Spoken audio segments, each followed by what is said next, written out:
Selamat pagi, hadirin yang saya hormati. Pertama-tama, mari kita panjatkan puji dan syukur kehadirat Tuhan Yang Maha Esa. Dengan berkat dan rahmatnya kita bisa hadir dalam acara ini. Saya selaku mahasiswa mengucapkan terima kasih sebesar-besarnya kepada semua pihak yang telah hadir dalam acara ini. Hadirin yang saya hormati, sampai awal 2021 ini, pandemi COVID-19 belum juga dapat diatasi. Di dunia sekitar ada 95 juta kasus dan lebih dari 2 juta orang sudah meninggal. Terjadi kita semua harus menangani aspek kesehatan di masa pandemi terburuk sepanjang hidup kita. Sudah kita ketahui bahwa COVID-19 ini sangatlah besar dampaknya terhadap sektor ekonomi dan sosial. Indonesia dihadapkan dengan banyak persoalan dalam sektor ekonomi dan sosial akibat pandemi COVID-19. Kondisi ekonomi Indonesia sangat memprihatinkan sejak awal kemunculan COVID di tahun 2020. Kondisi ini dapat memicu penurunan perdagangan internasional maupun lokal.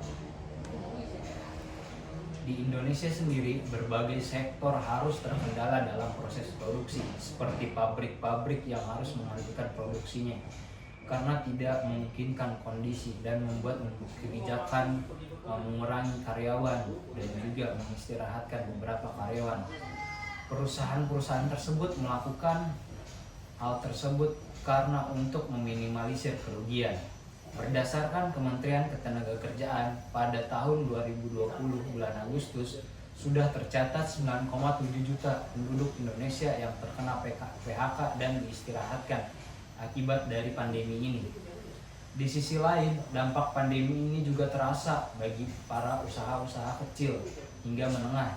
Kita dapat lihat dari penurunan jumlah konsumen di kafe dan restoran karena pembatasan yang diberlakukan pemerintah sampai mengeluarkan peraturan 50% untuk mengurangi penyebaran virus COVID-19. Bahkan sampai semakin meningkat COVID-19 ini, kursi hanya sampai 25% dalam total semua konsumen. Tak terkecuali juga dalam sektor pariwisata. Dampak yang sangat mencekik terpaksa dirasakan oleh para pelaku bisnis. Pembatasan sosial berskala besar ini yang ditetapkan awal pemerintah pada saat awal pandemi membatasi jalan keluar masuknya suatu daerah atau bahkan sampai pelarangan mudik dan juga pelarangan jalan-jalan di libur panjang tahun lalu. Perbandingan ini sangatlah terlihat signifikan dari tahun 2019 ke tahun 2020. Tahun 2019 itu mencapai sampai 20 juta jiwa, sedangkan tahun 2020 hanyalah 0% pada saat ini. Pandemi itu juga dampaknya tidak dapat kita hindari dengan mudah. Meskipun sulit, kita bisa memperbaiki perlahan, memajukan ekonomi bangsa dan negara kita ini.